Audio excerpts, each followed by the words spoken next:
je m'appuie énormément sur les visuels pour permettre la structuration des différents temps du regroupement. Et ces visuels sont aussi évidemment utilisés par eux-mêmes, notamment dans la communication avec l'utilisation du classeur PECS, ce qui leur permet de pouvoir s'exprimer.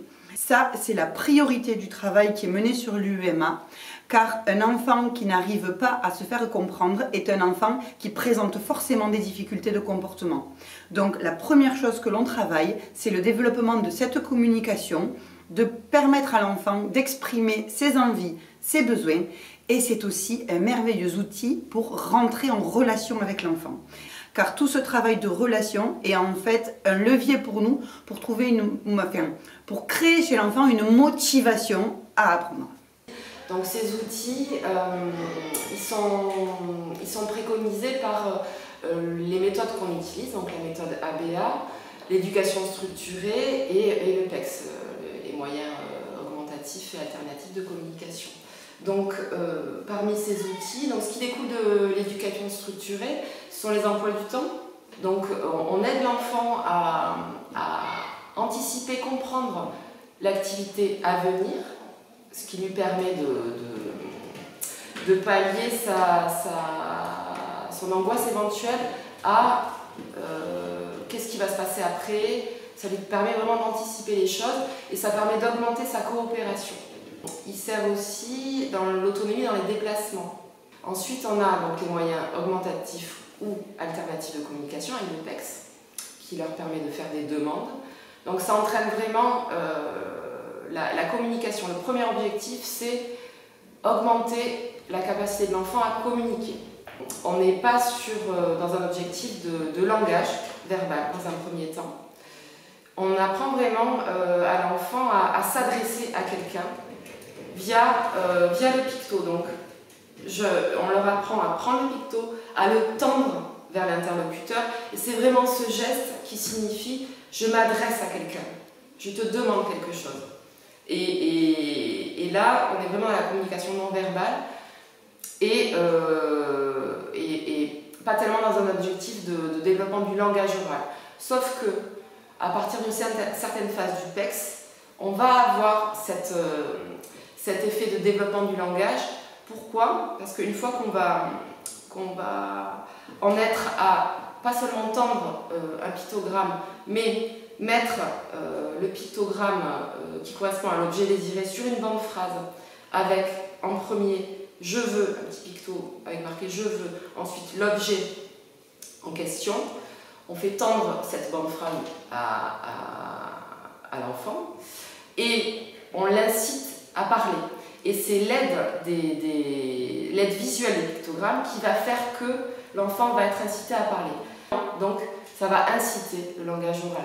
Et ça qui est extraordinaire, quand on voit le moment où l'enfant émet même ne serait-ce qu'une vocalisation, c'est vraiment extraordinaire, cette aide visuelle du PECS.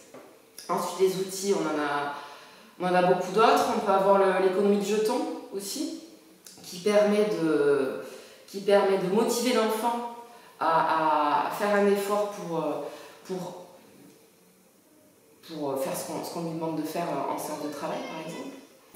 L'enfant fait quelque chose, il obtient un jeton, il fait encore un effort, il obtient un jeton, et par exemple, voilà, si c'est une économie de jetons à 2 jetons, on lui fait échanger les jetons contre une activité qu'il aime bien faire, etc.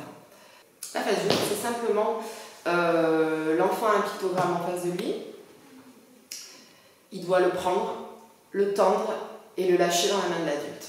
Voilà. Donc la phase 2, l'enfant a un pictogramme sur son classeur de communication qui est placé à distance de lui. Donc l'enfant doit aller vers son classeur de communication, prendre l'image et se déplacer vers le partenaire de communication qui est un peu plus loin. Le tout formant une sorte de triangle, voilà, triangle de communication qui correspond à la phase 2. La phase 3 de discrimination, 2 pictogrammes d'objets préférés sur son classeur de communication. Donc, on va présenter à l'enfant sur un plateau les 2 objets qui correspondent aux 2 pictogrammes. On tend le plateau à l'enfant. Si l'enfant tend la main vers l'objet qui correspond à l'image qu'il a donnée, on félicite l'enfant à ce moment-là, on le laisse prendre l'objet, et voilà. On mesure vraiment la capacité de l'enfant à communiquer, voilà, quelle que soit la distance au classeur et quelle que soit la distance du partenaire de communication. La phase de discrimination, c'est une phase en fait où on implémente le vocabulaire. Chaque picto qui est rentré dans le classeur, c'est un mot de vocabulaire qu'a acquis l'enfant. Voilà. Même s'il ne parle pas, il est capable de sélectionner parmi plusieurs images l'image de ce qu'il veut. Donc vraiment, ça permet d'accroître le vocabulaire. Voilà. Le classeur de communication, c'est la matérialisation en fait de ce qu'il y a dans sa tête. C'est extrêmement important. Il ne parle pas, mais il peut acquérir du vocabulaire. Le partenaire de communication est capable de comprendre ce qu'il veut et lui a été capable de se faire comprendre. Voilà. L'enjeu il est là. Je suis la maman d'une petite fille de 5 ans qui est actuellement en 2e année à l'UMA à la Prade, qui est atteinte de TSA. Il n'y avait pas d'échange. Il n'y avait pas d'échange car il n'y avait pas de compréhension. Je ne comprenais pas mon enfant et mon enfant ne me comprenait pas. C'était des pleurs, des cris, parce qu'il n'y avait pas encore le pointage mis en place. Elle ne pointait pas encore. Donc du coup, c'était assez compliqué. C'était assez compliqué et c'était une relation des fois malheureusement conflictuelle parce qu'on ne se comprenait pas. Donc c'était une petite fille qui avait des demandes à faire et je ne pouvais pas y répondre car je ne comprenais pas. On a quand même pris le temps de bien me l'expliquer. J'ai quand même, j'étais pas lâchée dans la nature. Hein. L'école était bien sûr derrière moi. Avec des guidances qui ont été mises en place, où une professionnelle venait à la maison, mettre en place, me montrer les méthodes. C'est venu facilement pour elle et par la suite c'est devenu facile pour moi car j'ai vu qu'il y avait réellement un échange. Les choses sont venues naturellement parce que voilà, l'échange s'est mis en place donc et aussi ça a réellement changé notre vie, quoi. Donc du coup oui, Alia nous l'a imposé, mais c'est une bonne chose. Heureusement qu'elle nous l'a imposé, heureusement que l'école justement a mis cette méthode en place parce que réellement, oui, ça a changé notre vie, hein, au niveau de l'échange, au niveau des crises, au niveau de tout ça. Moi, maintenant, je suis convaincue de cette méthode et je pense que oui, il faut continuer à mettre ça en place. Mon petit lapin s'est sauvé dans le jardin.